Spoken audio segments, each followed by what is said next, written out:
icyo twebwe tureba nk'urwego rwo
Murakoze.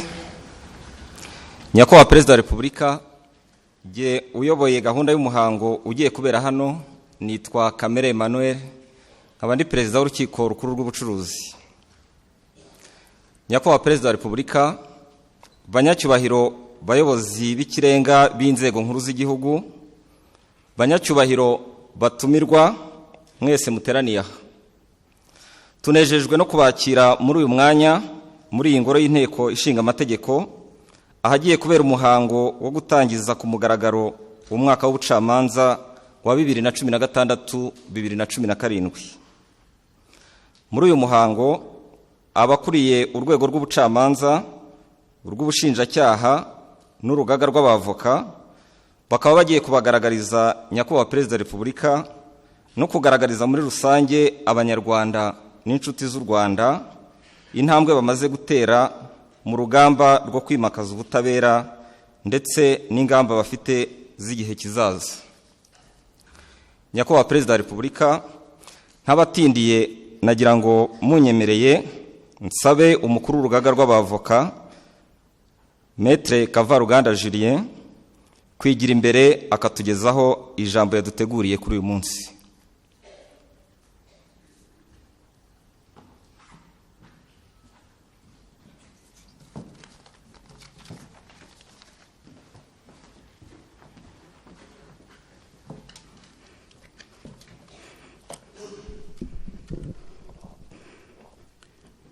Nyakubahwa Perezida wa Repubulika, banyakubahwa abayobozi bakuru b'inzego nkuru z'igihugu, bacamanza, bashinjacyaha, bavandimwe dusangiye umwuga. Nyakubahwa Perezida wa Repubulika, mu izina ry'abagize inama y'urugaga hamwe n'abavoka bo mu Rwanda bose no mu izina ryanjye bwite, dushimishijwe n'uyu mwanya muduhaye wo kubagezaho incamake y'ibikorwa by'urugaga rw'abavoka muri uyu mwaka ushize n'ingamba dufite mu mwaka uri imbere. Nubwo urugaga rw'abavoka rufite imyaka 19 gusa, hari intambwe ishimishije tumaze kugeraho. Itari yuko tumaze kuva ku bavoka 30 tukaba tugeze ku bavoka 1150. Urugaga rw'abavoka rufite inshingano zikomeye zirimo kunganira abatugana, kubahagararira mu nkiko, gufasha leta tuyunganira mu bijyanye n'ubufasha by'amategeko, kugira imishyikirano myiza n'ingaga mpuzamahanga, guhugura abavoka no gukurikirana imyitwarire yabo. Nyakubahwa Perezida wa Repubulika, mu rwego rwo gushyira mu bikorwa izo nshingano zikomeye, muri uyu mwaka twakize imbaraga mu guhugura abavoka, dusaba yuko nibura amasaha 30 y'amahugurwa kuri buri mwavoka kugira ngo tumwemerere umwaka ukurikiyeho kujya ku rutonde rw'abavoka. Muri ayo mahugurwa twakize imbaraga ku mahugurwa ajyanye n'ikoranabuhanga mu butabera, aho umwavoka asigaye atanga ibirego, agatanga imyanzuro ye, akabona n'ibyemezo by'urukiko atavuye mu biro bye. Ibyo byakozwe tugendeye ku ikoranabuhanga ryashyizweho n'urukiko rw'ikirenga twishimiye. Nyakubahwa Perezida wa Repubulika, urugaga rufite komisiyo ishinzwe imyitwarire, disciplinary committee, yigenga iterana nibura rimwe mu kwezi kugira ngo ifate ibyemezo bikwiye kandi byihuse. Nyakubahwa Perezida wa Repubulika, muri uyu mwaka urugaga rw'abavoka rwashoboye gufasha abatishoboye barenga 3,000 barimo abana 700 bakurikiranwa mu manza z'inshinjabyaha, harimo abatishoboye bakurikiranwa mu rukiko rw'ikirenga barenga 800 n'abagera kuri 500 basabye ubufasha ku cyicaro cy'urugaga rw'abavoka mu Rwanda. Hari n'abo dufasha bakurikiranwa mu manza nshinjabyaha bavuye mu mahanga. Turacyari mu biganiro n'inzego zibishinzwe kugira ngo uyu mubare wabo dufasha wiyongere muri uyu mwaka uri imbere, na bije urugaga rushyira muri icyo gikorwa yongerwe, na bije iteganywa na Minisiteri y'Ubutabera ikaba yakongerwa. Dushyize mu mibare ubu bufasha bwatanzwe n'urugaga rw'abavoka tukabarira ku 500 ubundi urubanza rusaba, twasanze icyiciro cyagera agaciro ari miliyari irenga ho $516,000,000. Muri uyu mwaka twakomeje gahunda yo gufasha abana bacitse ku icumu rya jenoside yakorewe abatutsi biga muri kaminuza, ubu harimo n'abarimo kurangiza kaminuza. Nyakubahwa Perezida wa Repubulika, twishimiye imikoranire myiza dufitanye n'inzego zibishinzwe zitumenyesha amategeko mbere y'uko asohoka ngo tuyatangeho ibitekerezo.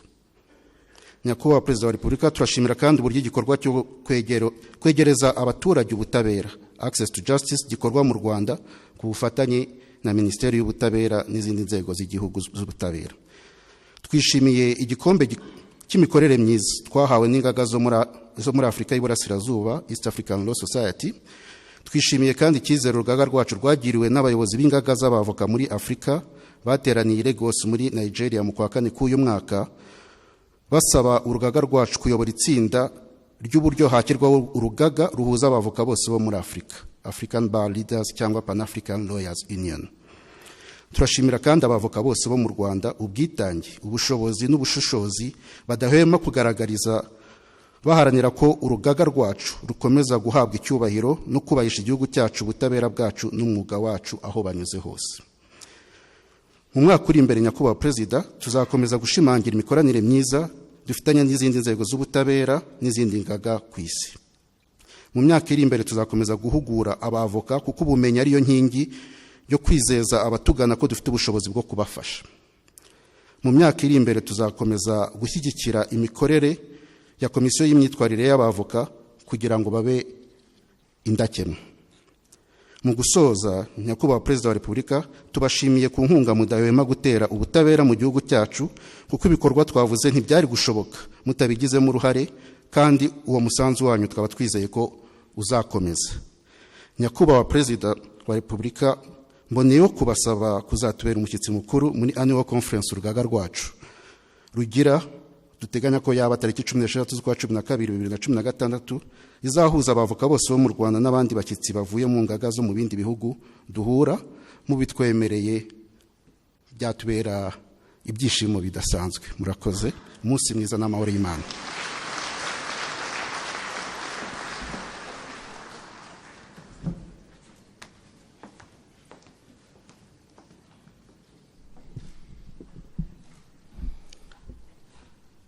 Murakoze, Nyakubahwa Perezida wa Repubulika, nagira ngo muri uyu mwanya nsabe kandi umushinjacyaha mukuru Bwana Muhumuza Richard kwigira imbere nawe akatugezaho ijambo yatugeneye uyu munsi.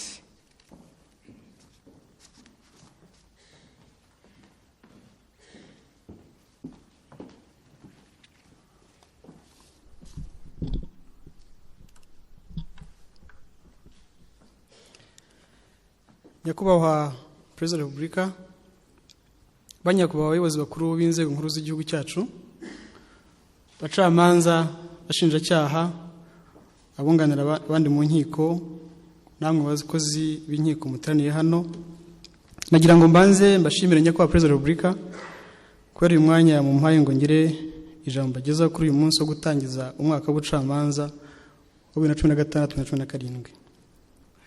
Ngarutse ku byagezweho n'ubushinjacyaha bukuru umwaka ushize wa 2015-2016 ndetse n'ibyo twemeje kuzanoza muri uyu mwaka wa 2016-2017, nagira ngo mvuge ko ari byinshi. Bikaba byarakozwe hagendewe ku nshingano ubushinjacyaha bukuru buhabwa n'amategeko, zikaba zigizwe ahanini no gukora amaperereza ku byaha bukurikirana, kuburana imanza nshinjabyaha mu nkiko, kugira uruhare mu gushyiraho ingamba zigomba gukurikizwa mu gukurikirana ibyaha, no gufatanya n'ibindi bihugu mu bikorwa byo kurwanya ubugizi bwa nabi. Izi nshingano kandi twazigezeho kubera Nyakubahwa Perezida wa Repubulika inama zanyu mudahwema kudutera no kutugira, tukaba tubibashimira. Muri rusange twakiriye amadosiye 25,453 arimo abantu 25,623. Twibutse ko hari dosiye iba irimo abantu barenze umwe. Muri aya madosiye kandi twakoze amadosiye 25,285, ni ukuvuga 99.3%. Navuga ko uyu mubare wagabanutseho gato ugereranyije n'umwaka ushize wa 2015-2016, kuko icyo gihe twari twakiriye amadosiye 28,868. Ubushinjacyaha kandi bwatsindiye dosiye bwaregeye inkiko ku kigero cya 92.5%. Ibi bikaba byaratewe no gukomeza kuzamura ubunyamwuga mu ikorwa ry'amadosiye dushyize inkiko, ari nako twiyambaza inyandiko z'abahanga n'ibyemezo by'inkiko ku manza zaciwe mbere, aribyo dukunda kwita doctrine na case precedence. By'umwihariko ariko ibindi by'ingenzi byakozwe twavuga nk'ibi bikurikira: gukomeza gushyira ingufu mu gukurikirana abakekwaho icyaha cya jenoside yakorewe abatutsi muri 1994 bahungiye hanze y'igihugu, ubu bakaba bakomeje ibikorwa byo kwihakana.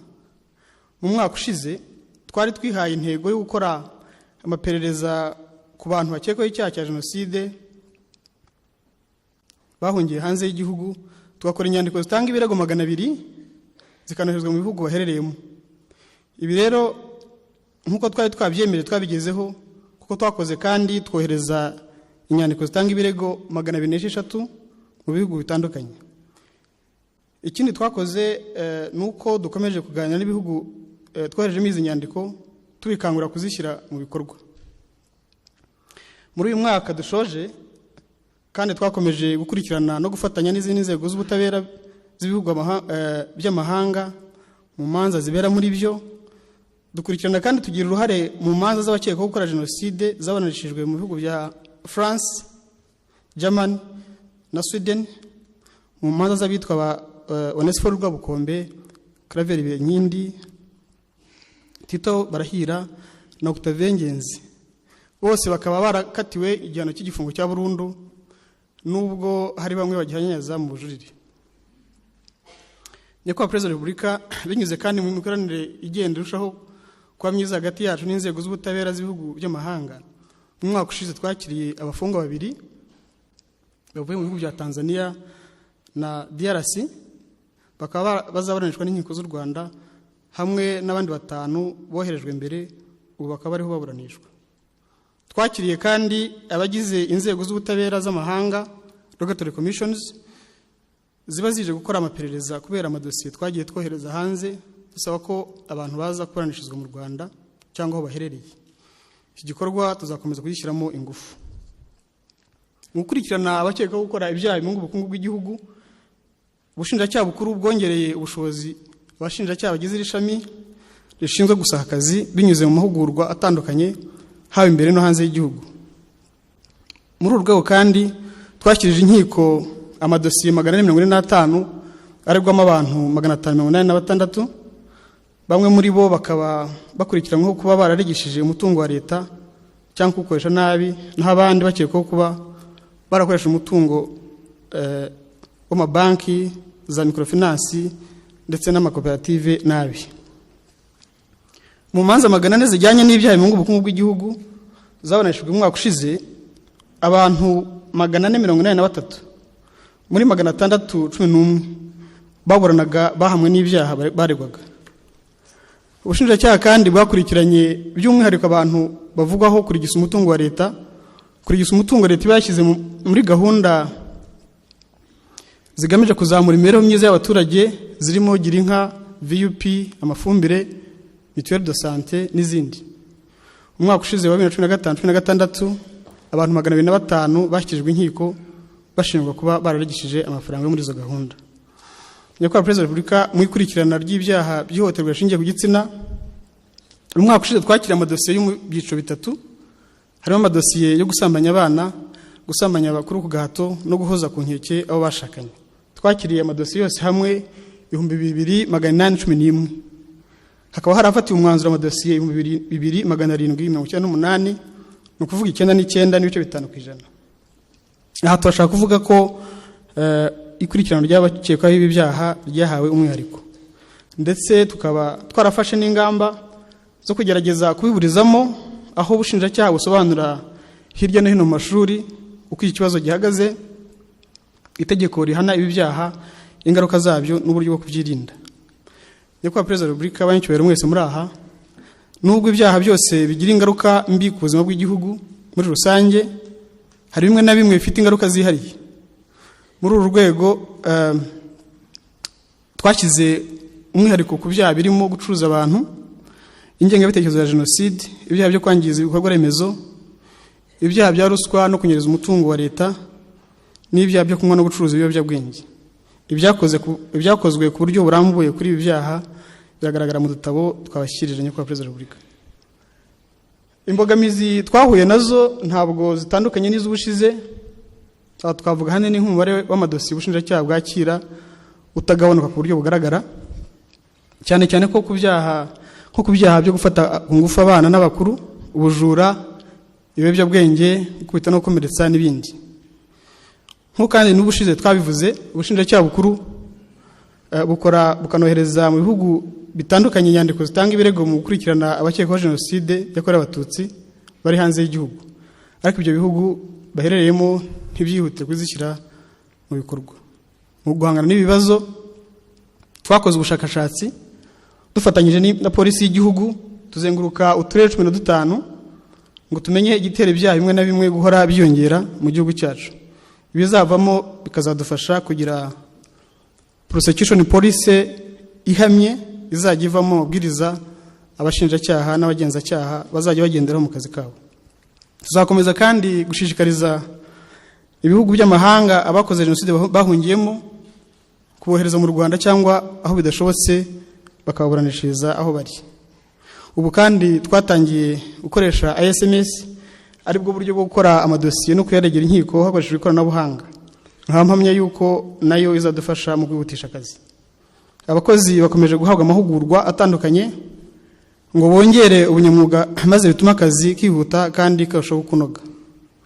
Turabizeza kandi Nyakubahwa Perezida wa Repubulika ko tuzatezuka ku ntego yo kugeza ubutabera ku Banyarwanda, duharanira ko butangwa hakurikijwe amategeko. Ndabashimiye Nyakubahwa Perezida wa Repubulika.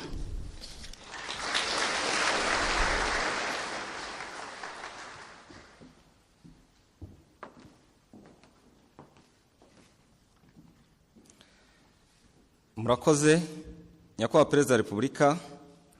Umwanya ukurikiraho nagira ngo twumve ijambo rya Nyakubahwa Perezida w'Urukiko rw'Ikirenga akaba na Perezida w'Inama Nkuru y'Ubucamanza Professor Sam Rugege.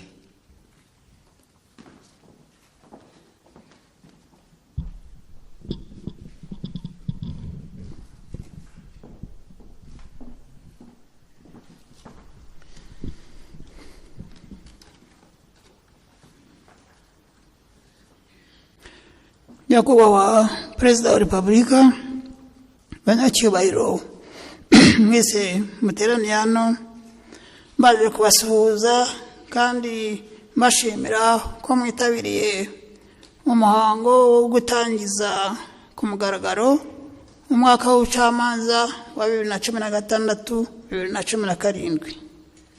By'umwihariko turabashimira Nyakubahwa Perezida wa Repubulika kuba mwigomwe imirimo myinshi mufite mukemera kubana natwe muri uyu muhango. Nyakubahwa Perezida wa Repubulika, umuhango wo gutangiza umwaka w'ubucamanza ni umwanya wo kugaragariza abanyarwanda ibyo urwego rw'ubucamanza rwagezeho mu mwaka dushoje, tukaboneraho n'umwanya wo kubagezaho gahunda zimirijwe imbere mu gushyira mu bikorwa intego twiyemeje zo gutanga ubutabera bunoze kandi bwihuse. Nk'uko twagiye tubibagerazaho, uko umwaka utashye urwego rw'ubucamanza ntirwahwemye gutera intambwe, haba mu kwihutisha imanza, haba no mu guteza imbere ubudakemwa bwazo. Ari nako tugenda dushimangira ikoranabuhanga mu mikorere y'inkiko kugira ngo zirusheho gutanga serivisi zinoze kandi mu gihe gikwiye. Muri uyu mwanya mpawe mu nkundire Nyakubahwa Perezida, mbagaragarize mu magambo make aho tugeze imihigo mu rugamba rwo gutanga ubutabera abaturarwanda bose bishimira. Mu gihe mu mwaka wa 2011-2012 umubare w'imanza z'ibirarane muri rusange wari 18,416, uyu mwaka ushize zari ku 5,508. Ni ukuvuga ko wagabanutseho 70%. Mu rukiko rw'ikirenga honyine imanza z'ibirarane zagabanutseho 43%, zivuye ku 1,860 muri 2011-2012 zikagera ku 1,066 mu mwaka dushoje. Uku kugabanuka k'umubare w'ibirarane kwagize impinduka nziza ku gihe ababuranyi bamara bategereje ko urubanza rwabo baregeye urukiko rutangira kuburanishwa. Mu gihe mu mwaka wa 2011-2012 urubanza rwinjiye rwagombaga gutegereza nibura amezi 7 kugira ngo rutangire kuburanishwa, uyu mwaka dushoje muri rusange icyo gihe kigeze ku mezi 3. Birumvikana ko icyo gihe kitangana mu nkiko zose bitewe n'imiterere ya buri rukiko n'umubare w'imanza zinjira. Nko mu rukiko rw'ikirenga mu mwaka wa 2011-2012 urubanza rwinjiye rwagombaga gutegereza imyaka 5 n'igice kugira ngo rutangire kuburanishwa. Uyu mwaka dushoje icyo gihe cyari kigeze ku mwaka 1 n'igice. Mu nkiko z'ibanze nazo cyane izo mu mujyi wa Kigali haracyari imanza nyinshi, nazo bigatwara igihe kugira ngo zitangire kuburanishwa kubera ubwinshi bw'imanza n'umubare w'abakozi zifite.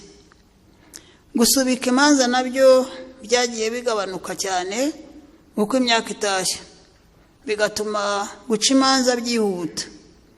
Mu gihe mu mwaka wa 2011-2012 imanza zasubitse zari 58,000, mu mwaka wa 2015-2016 hasubitswe gusa imanza 2,700. Ni ukuvuga byagabanutseho 87.2%. Muri uyu mwaka dushoje imanza zose zaciwe zari 60,494. Impuzandego yizaciwe n'umucamanza ku kwezi ni 24. Bikaba bigaragaza ko imanza zaciwe ziri hejuru y'intego y'imanza 20 ku mucamanza ku kwezi urwego rw'ubucamanza rwihaye. Ubu imanza zisigaye mu nkiko zose zitaraburanishwa ni 17,200. Nyakubahwa Perezida wa Repubulika, abanyacyubahiro mwese muri hano, mu guharanira ubutabera butangwa mu gihe gikwiye, urwego rw'ubucamanza ntirwasize inyuma kwita ku budakemwa bw'imanza. Nubwo bitoroshye gutanga ikigero rusange cy'imanza ziciwe neza, hari ibipimo byifashishwa mu kumenya ko hari intambwe yatewe mu budakemwa bw'imanza cyangwa ko bwasubiye inyuma. Dushingiye ku kigero cy'imanza zihindurwa mu bujurire, dusanga muri uyu mwaka zarabaye 10.7%, mu gihe mu mwaka ushize wa 2014-2015 zari 14%.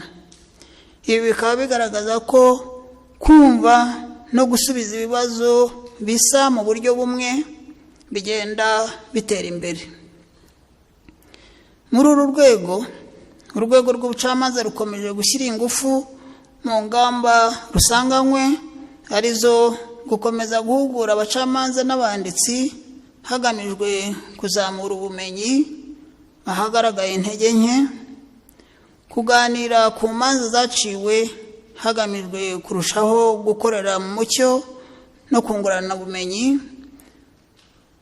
gutegura amabwiriza mbonezamwuga n'izindi nyandiko inkiko zifashisha mu micire y'imanza, kugaragaza imanza z'icyitegererezo hagamijwe gutanga umurongo no guhuza imicire y'imanza ku bibazo bisa, kurwanya ruswa n'indi myitwarire ituma haba akarengane mu icibwa ry'imanza.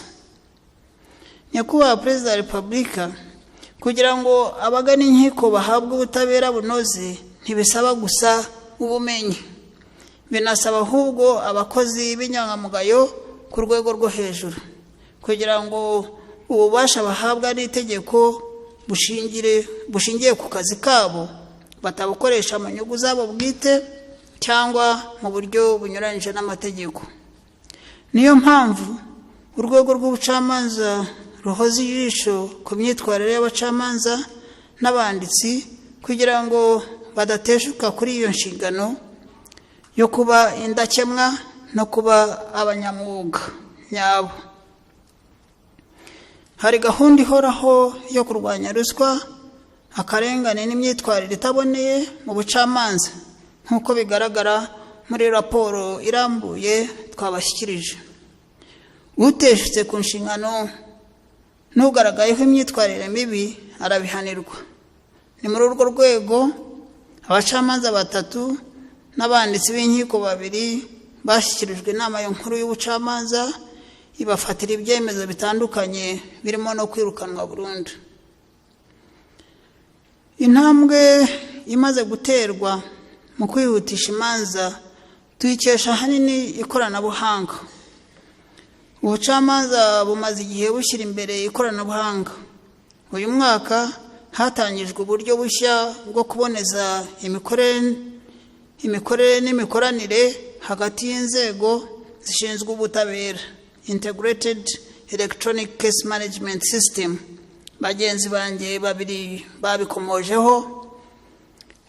Iyi system yifashishwa mu gutanga ibirego no guhanahana amakuru hagati y'ababuranyi ubwabo no hagati yabo n'inkiko cyangwa se hagati y'inkiko n'izindi nzego z'ubutabera. Ituma babasha gukurikirana aho urubanza rwabo rugeze n'ibiri kukorwaho kuri buri ntera. Ituma kandi bashobora kugura kopi y'inyandiko yose bakeneye bitabaye ngombwa ko baza ku nkiko. Turashimira abanyarwanda n'abavoka uburyo bitabiriye gahunda z'ikoranabuhanga. Uyu mwaka gutanga ikirego hifashishijwe ikoranabuhanga byageze ku kigero cya 73% muri rusange, ndetse mu rukiko rw'ikirenga no mu nkiko z'ubucuruzi icyo kigero kiri ku 100%. Biturutse ku ikwirakwiza ry'umurongo mugari w'ikoranabuhanga, broadband penetration, iyi system ishobora gukoreshwa mu gihugu cyose, mu gihugu hose, ndetse n'abafite telefone zigendanwa smartphones bashobora kuzifashisha mu gukurikirana imanza zabo. Birumvikana ko bifite ingaruka nziza ku mikoreshereze y'igihe no ku bukungu bw'igihugu n'abaturarwanda. Mu gihe cya vuba haratekerezwa ko iyi sisitemu ya ISMS izahuzwa n'izindi serivisi za leta zishingiye ku ikoranabuhanga kugira ngo birusheho korohereza abaturarwanda. Ariko kandi haracyari ikibazo cyo kuba inkiko z'ibanze nyinshi 36 zidafite umuyoboro wa interineti, bigatuma zidashobora gukoresha ISMS. Naho bayifite hari aho umuriro ukunze kubura, bigatuma imirimo itagenda neza. Hari n'ikibazo cy'inzego zimwe dukorana zidakoresha ISMS kubera kubura ibikoresho bya ngombwa, bikadindiza akazi cyangwa bikongerera abandi akazi. Ku bufatanye n'izindi nzego, twiringiye ko ibi bibazo bizakemuka mu gihe kitarambiranye. Gukoresha ikoranabuhanga nk'inzira iboneye yo gutanga ubutabera bwihuse kandi bunoze byatumye urwego rw'ubucamanza rwegukana igikombe cya zahabu gitangwa n'ishyirahamwe African Association for Public Administration and Management ku rwego rwa Afurika mu marushanwa yabereye muri Zambia muri Gashyantare uyu mwaka.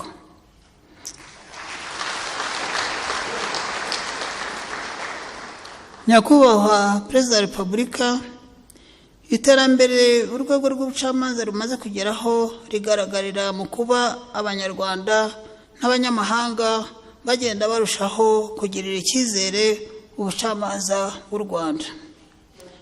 Ubushakashatsi bwakozwe na Rwanda Governance Board bugaragaza ko abaturage bafitiye inkiko icyizere ku kigero cya 88.2%. Ibyo bigaragazwa na Rwanda Citizen Report Card ya 2015.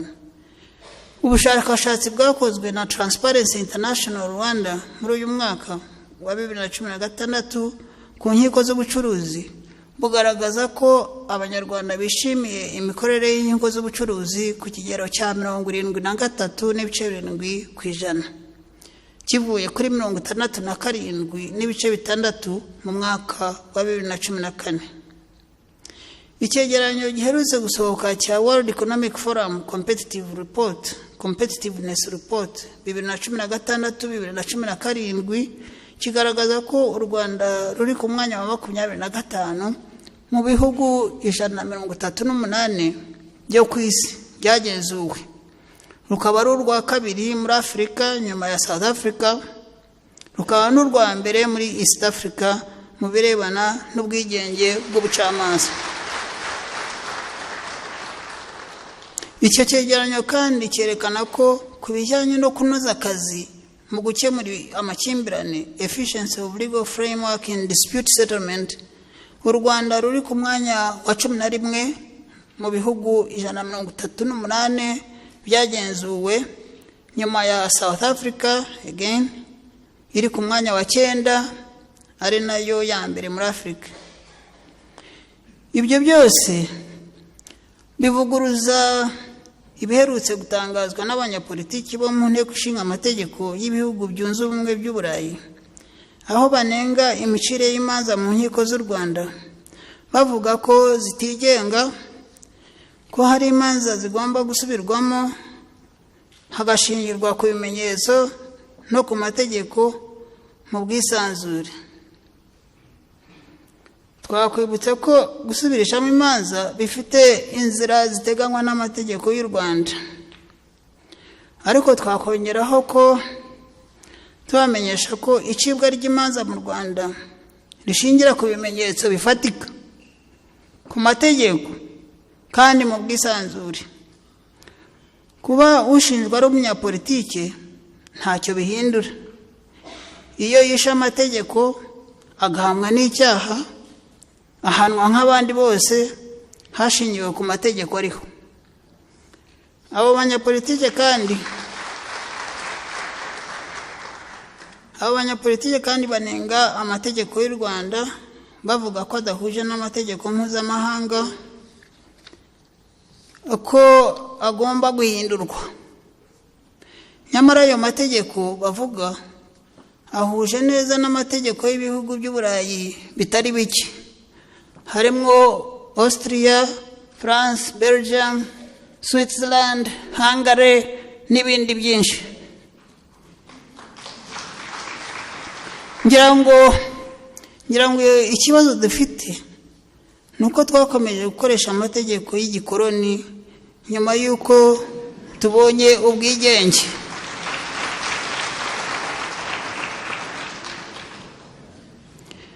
Bakumva ko bakomeza kutubwira amategeko adukwiriye n'atadukwiriye. Ntibishimishije kubona ko nyuma y'imyaka irenga 50 tubonye ubwigenge tugifite amategeko y'umwami w'Ububiligi n'aya guverineri w'u Rwanda urundi, rimwe na rimwe akaba ashingirwaho mu guca imanza. Ababishinzwe babisuzuma niba igihe kitageze ngo u Rwanda ruhagarike bene ayo mategeko. Hamwe ntaboneka mu buryo bworoshye nk'uko tumenyereye andi mategeko, yihishe hirya no hino, akaba yakoreshwa n'uwayacukumbuye kugira ngo yuzuze inshingano inyungu ze, kandi hamwe ugasanga avuguruza itegeko nshinga. Kuyavugurura cyangwa kuyasimbuza andi binyuze mu nzira zose zisanzwe byatwara imyaka myinshi. U Rwanda ariko rwahita ruyahagarika rugasigara ruyasimbuza andi uko bishobotse. Nta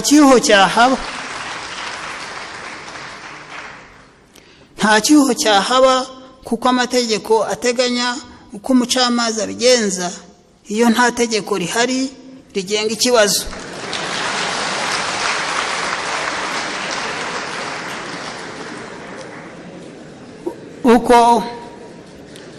Uko ni nako byagenze mu bihugu nka leta zimwe muri Leta Zunze Ubumwe za Amerika no muri Singapore na vuba aha muri Ireland. Nyakubahwa Perezida wa Repubulika, nubwo hari byinshi bimaze kugerwaho, hari inzitizi tugihanganya nazo zishingiye cyane ku bwinshi bw'imanza mu nkiko zimwe na zimwe no ku mikoro akiri make kugira ngo imirimo y'inkiko irusheho kugenda neza. Icyakora urwego rw'ubucamanza rufatanyije n'inzego bireba batangiye gutekereza ku ngamba zishoboka, ndetse zimwe zikaba zimaze gushyirwa mu mbanzirizamishinga y'amategeko. Muri izo ngamba twavuga izi zikurikira: kuvugurura amategeko agenga imiterere n'ububasha by'inkiko hagamijwe gusaranganya ububasha hagati yazo no kwihutisha imanza. Kuvugurura amategeko agenga imiburanishirize y'imanza hagamijwe guha umwanya uhagije uburyo bwo gukemura amakimbirane mbere yo kuregera inkiko. Gushyiraho amategeko yihariye agenga uburyo bwihuse bwo kuburanisha ibirego bitaremereye. Kuganira ku buryo inzego zinyuranye zahanahana amakuru n'inzego z'ubutabera mu nzego z'ubutabera hifashishijwe ikoranabuhanga kugira ngo inkiko zibone amakuru yuzuye kandi yizewe, bityo imanza zirusheho kwihuta. Nyakubahwa Perezida wa Repubulika, ntitwarangiza tutongeye kubizeza ku rwego rw'ubucamanza rutazatezuka ku ntego yo guharanira gutanga ubutabera bunoze kandi bwihuse kuko tuzirikana umwanya bufite mu buzima, mu mutekano no mu iterambere ry'igihugu. Nk'uko Nobel Peace Prize laureate Jane Addams yabivuze, true peace is not the absence of war, it is the presence of justice.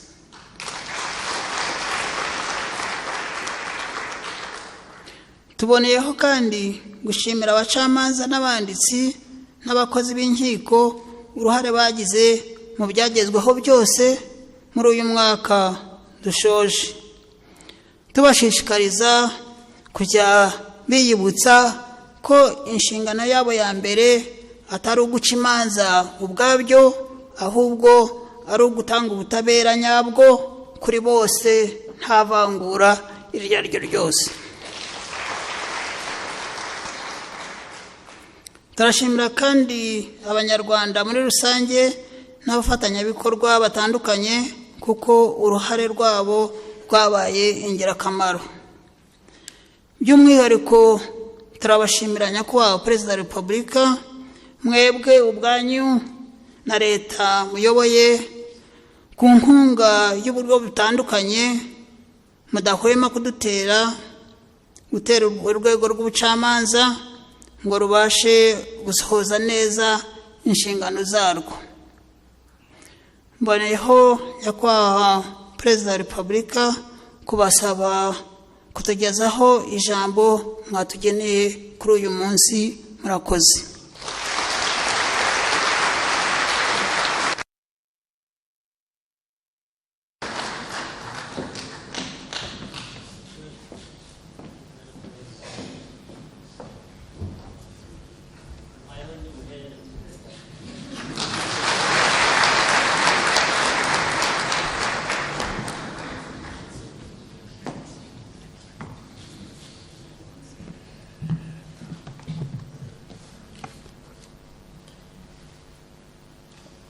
Mwaramutse neza mwese.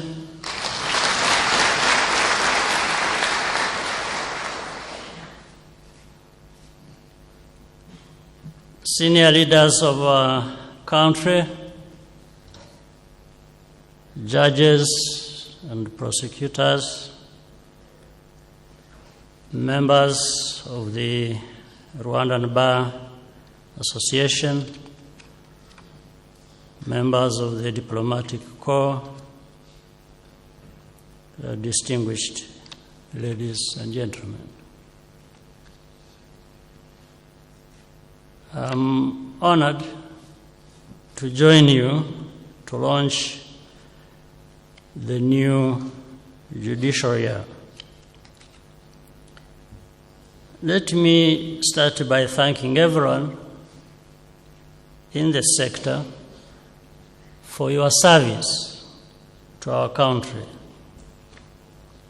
I congratulate you for the progress the judiciary continues to make every year in improving both the speed and quality of justice delivered.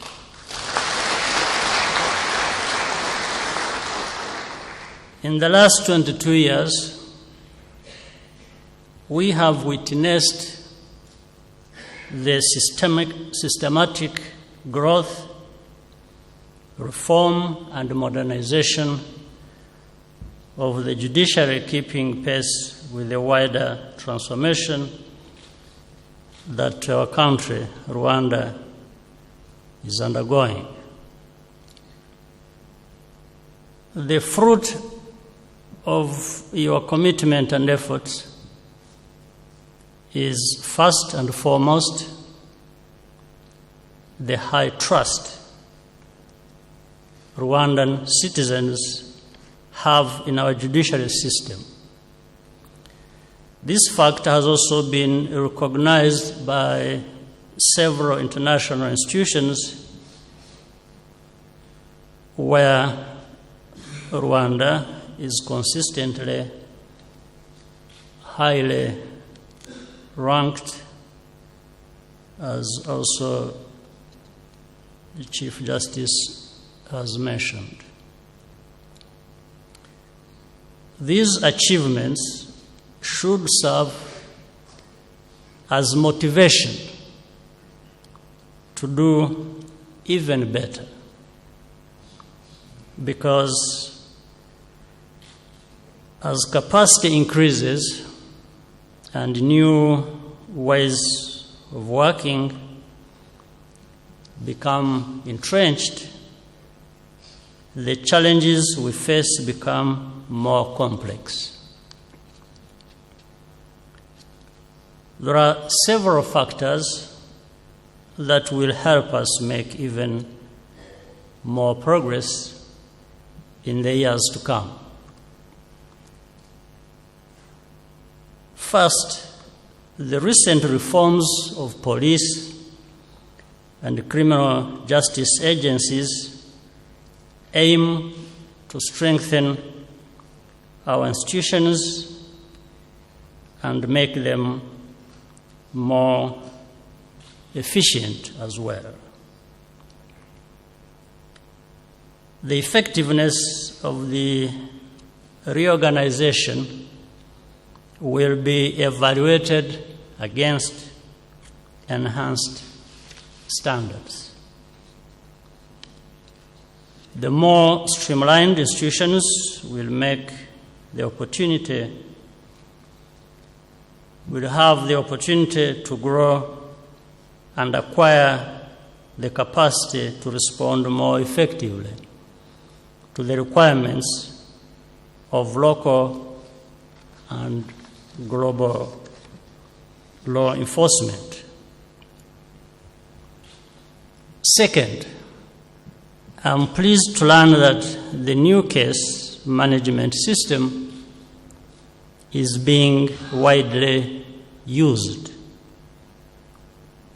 This program needs to be fully functional as soon as possible, as the system is critical to good service delivery. All government institutions involved in its implementation must work closely together to ensure sufficient resources are allocated and all other associated obstacles are resolved, and it is simply too important to fail.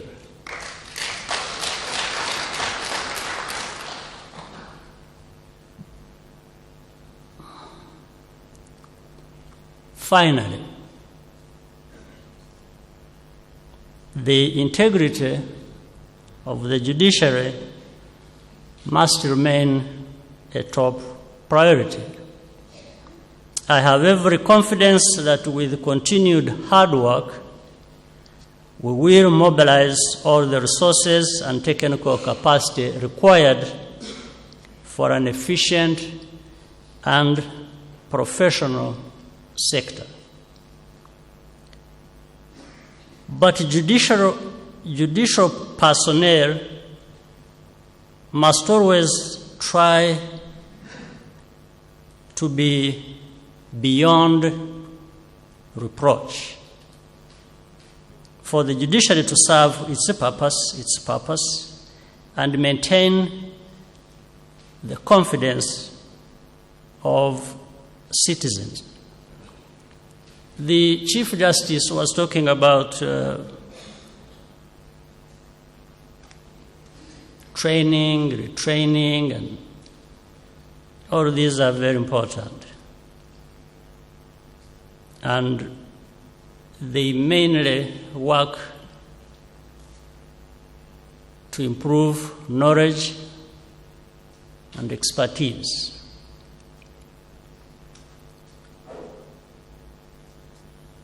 But there is also a difference. There is what works on the mind, the knowledge, the expertise, but we have to figure out what works to improve what we have in our hearts. Because what you have in your heart will also influence what you have upstairs. Because you can abuse the level of knowledge and expertise you have. And that is normally what we see. And you are not going to change your heart by just more training. So as you acquire more training and more knowledge, you need to be working on your heart. Yes, and I think that is with you to decide how you use your knowledge and expertise,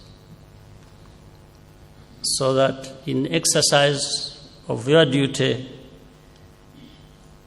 and with sufficient knowledge and expertise, justice, real justice, should be delivered. It's not a good thing that we can continue to witness cases of extreme abuse, whether it is the case of abuse of our children, or in many ways, rape,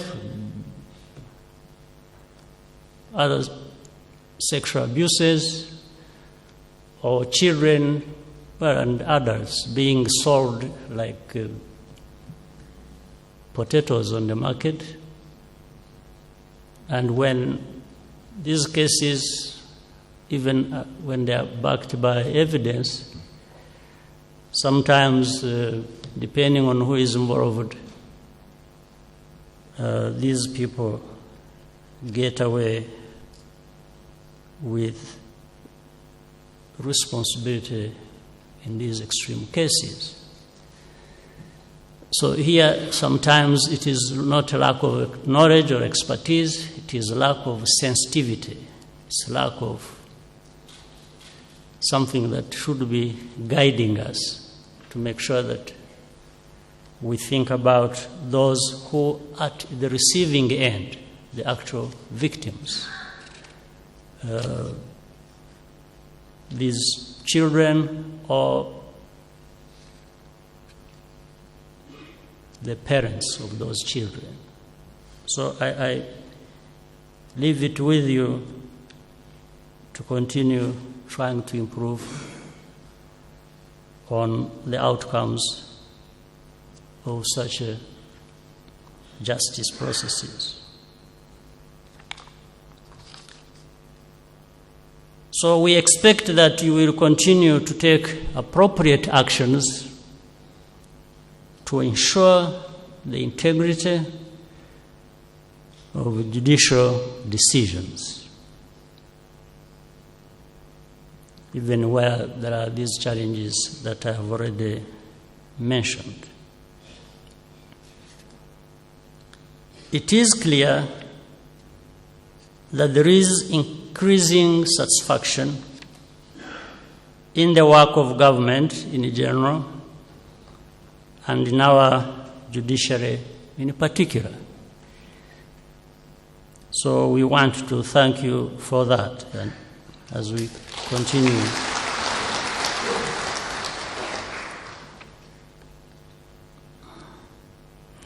In the past year, how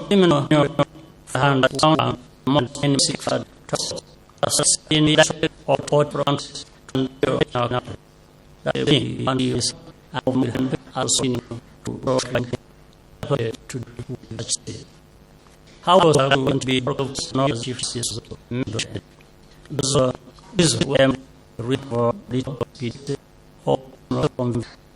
this group shows about anything.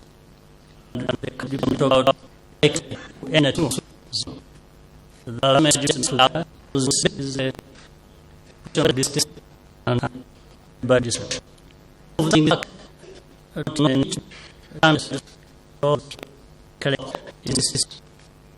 so we had a magic one we was and the thing the treatment and that means the people. The different things the of the problem.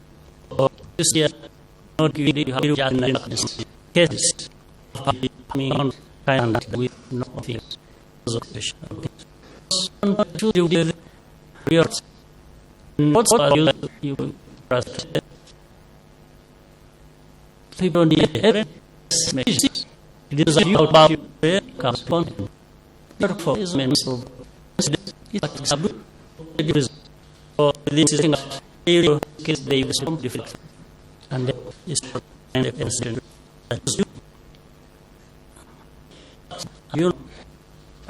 you make have decided. That's what I believe. I think those who have been telling us lies, that's a different matter, but I think we have decided we are not going to be deterred from our primary interest and responsibility, which is to deliver to Rwandans, to ourselves, the justice, well-being, and the dignity all Rwandans need and deserve.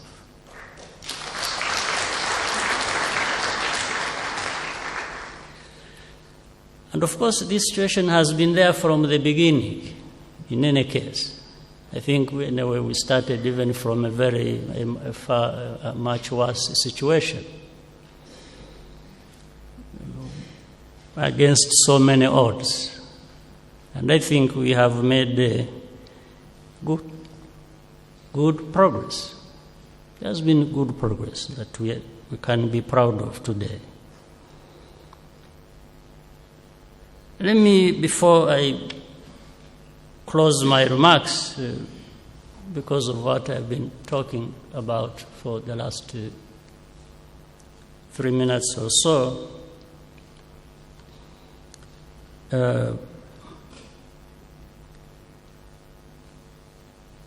provide some evidence which for you need but others don't need about what I'm saying,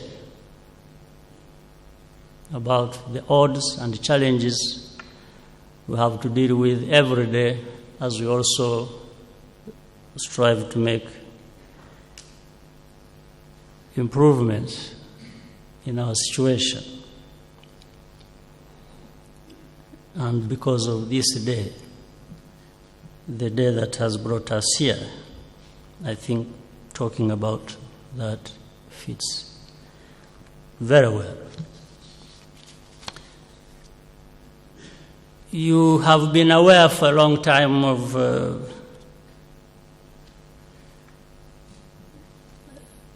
many cases, and one particular one I want to talk about that is most recent,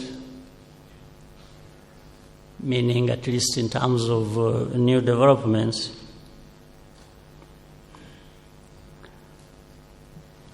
If we may go by what we've been hearing and reading in the media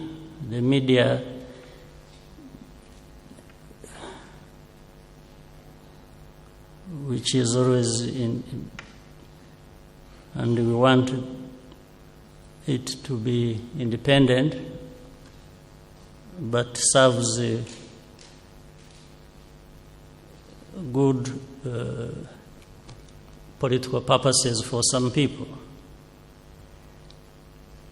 There is the case between us and France that has been going on since the beginning of this new Rwanda, I think. the case that was investigated. By the way, there is a case, this case was, first of all, as Rwanda, we wanted to have a good relationship. We wanted to clear this case that shouldn't have been there in the first place. So we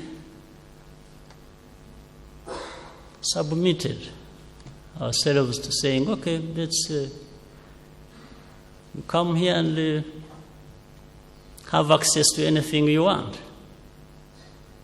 So we provided access to anything any of these people asked for.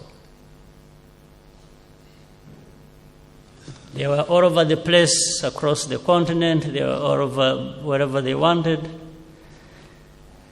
And the case took slightly over 2 years, being investigated, worked on, and so on. And when it was coming to the end, after finding there was what they were looking for wasn't there and wasn't going to be supported by anything, what I'm reading in the media is that we should start all over again. Right? You know the case I'm talking about. So we are going to start all over again. And I have no problem with that. That is what I wanted to say. I have no problem that we start all over again. But starting all over again means a lot of things, in my view. First, starting all over again means I have to remind some people that this Rwanda, the judicial system of Rwanda, is not subordinate to France or to France's interests.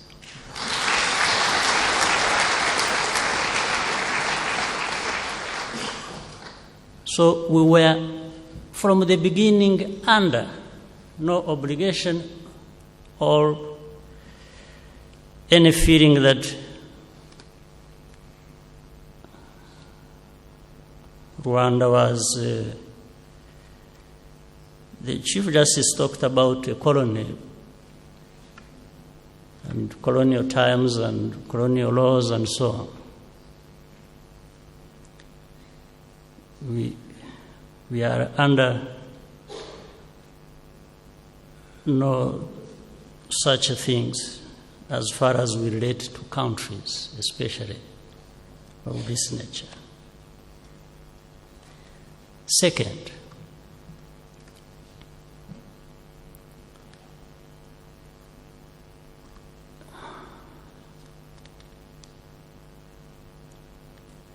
I think we are being put by this country and its legal system is actually where this country should be as it relates to the genocide here in Rwanda and its history. What I'm saying is it is France that should be in the dock being tried. Not anybody in Rwanda and not Rwandans. Well, I know some of you might be panicking and saying, oh, France is... But you can just keep your cool and calm down. There is no worry about that. This is a case that is going to be sorted out one way or the other, and Rwanda is not going to suffer anything of this kind.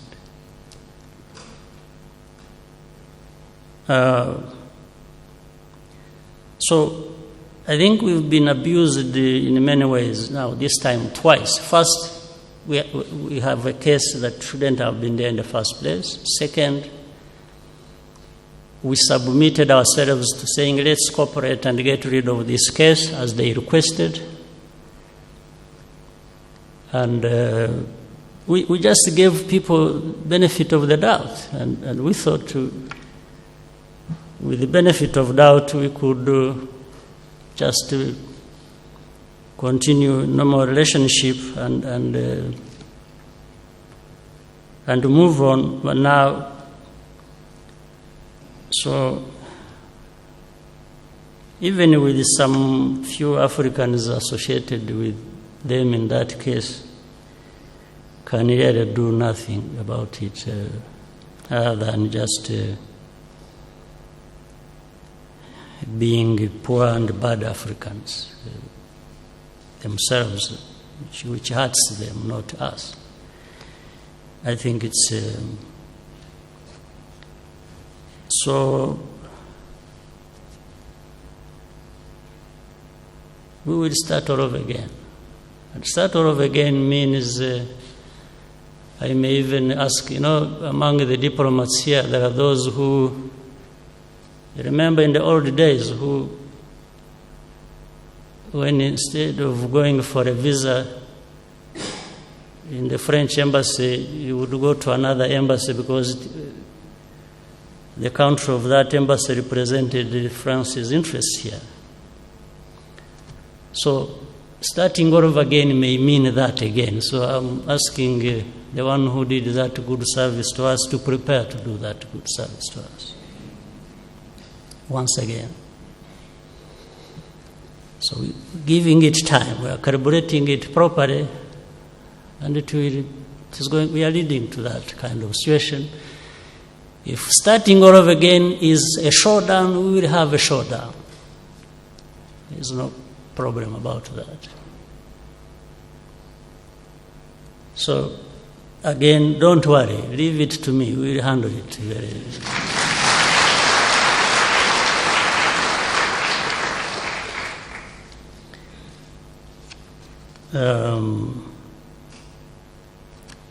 It's not going to cost us much. When you are right, when it is you are right, it's never going to be costly to do the right thing. So it will not cost us much. We will deal with it. I see some people excited in the media. Some people who I have not seen in the media for a long time who are used to mudslinging Rwanda, they come back. But, if it is another way of going back to their old job, they can do it. But I assure you, this is going to be sorted out without much in terms of cost on our side. So,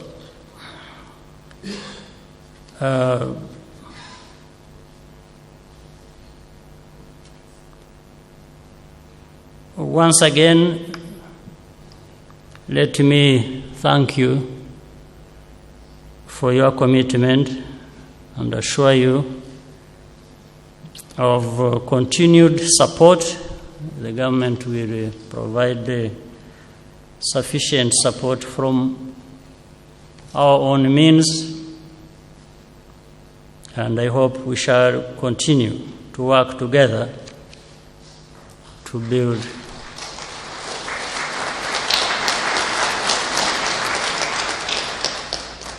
build our country the way we want our country, not the way somebody else wants for us.